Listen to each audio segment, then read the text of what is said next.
Hey everybody, what are y'all doing? This is cliffgoat, aka the boy KP, straight from the LV. I don't upload much to my YouTube channel, so I figure I'd do y'all a favor by actually uploading something. And since I'm on the road this weekend, who cares? No special effects needed. One run is all I need. I'll maybe cut out a few seconds of video here and there to make the video go smoothly, but welcome y'all. So in this video, I want to talk about my top 3 favorite video games of all time. Number 1, and this is in no particular order. Number 1, Earthbound for the Super Nintendo. Earthbound for the Super Nintendo is one of my favorite games of all time because the story is an anecdote, if you will. It's a story about simpler times, but with a little bit of magic sprinkled in between. A story about Gygas taking over the world, and myself, the main character Ness. I'm gathering 3 people from across the planet to take out this evil spirit known as Gygas in some alternate robot world many years into the past. Well, what I really liked about this game is that the environments were very relatable to modern times. It felt like a 90s game. A lot of the cities styled after 90s themed cities, had a very humble attitude with the people that you surround yourself with, and that was the very first RPG game I ever played. It was a very difficult game for me to learn at first, because whenever I encountered my first battle with I guess the runaway dog there in the opening scene there outside my home in Onet, I was like, "Mama, come in here, what do I do?" Because I wasn't used to menu-based battles at the time. I was used to action, side-scrolling, like running my character across the stage on Super Mario Brothers, or that game Bob, or even Super Mario or some other Mario games. I mean, that was the experience I was used to. So that was my first ever menu-based RPG experience playing Earthbound. And you know what? Reading out the player's guide was absolutely amazing. I love the player's guide that came out of the the Earthbound box. Renting that game for 5 days at a time was absolutely awesome growing up in a little old Mahia, Texas. My second favorite game on this list, it has to be The Legend of Zelda: Ocarina of Time.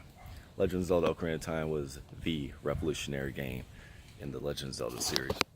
And the only Zelda game I played really before then was a little bit of Zelda 1, and especially Zelda Link to the Past. I was used to that top-down, that God view, or that bird's view action of adventure RPG with Zelda.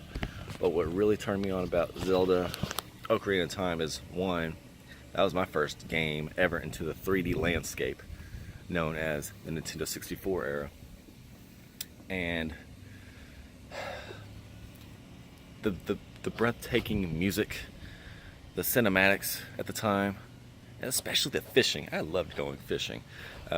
I enjoyed going over to my buddy's house several miles into the countryside in rural Texas, and we would compete with each other to see who could catch the biggest fish first. And we would set the limit at like 20 pounds. Who could ever catch the 20-pound fish first, or whoever could catch the biggest fish within the allotted amount of time we had, got like a free meal or something. We worked out something like that. That was always pretty fun.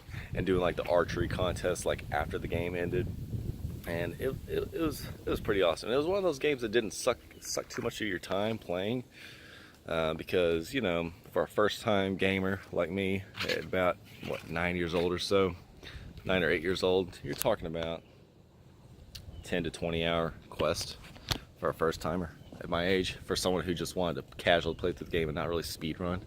So it was an experience that I would never forget. I love the music, I love the gameplay, I love that Master Sword showing its awesome powers. And the third game on my list, Call of Duty Modern Warfare 2, my first ever experience into Call of Duty after owning the previous generation consoles, the Xbox 360. My first game on Xbox 360 was Call of Duty Modern Warfare 2, and I don't think I was as ready for the FPS experience as I anticipated. So many new tubes, so much trolling on the headset with people all across the world, whether I only encountered them once or some of my friends from Waco, Corpus Christi, or wherever else in Texas. Oh my goodness, it was something else. And I spent so many hours playing that game. I only played 30 hours of that game that summer. I could have played a lot more, but the college life had me quite busy. I mean, that game had me so hooked to the point to where I was waking up at 7 p.m. and going to bed at 10 a.m. during my last summer of no responsibilities, summer 2010. The summer before my final semester at college, where I looked up not having a job or any classes. And oh man, it was absolutely amazing. And if any of you in college right now have the chance to play a video game, to revolve your schedule around being a beast at a video game, do it before you get tied down. You don't want to get tied down. Not when you have an awesome video game to play. And that's my top 3 favorite video games of all time, guys. Y'all be sure to follow my cliffgoat social media channels on channels like Twitter, Twitch, cliffgoat, Periscope, Facebook, and everywhere else. And I will be back live streaming tomorrow night on October 21st. So I'll catch y'all guys later. This is cliffgoat, aka the boy KP from the LV.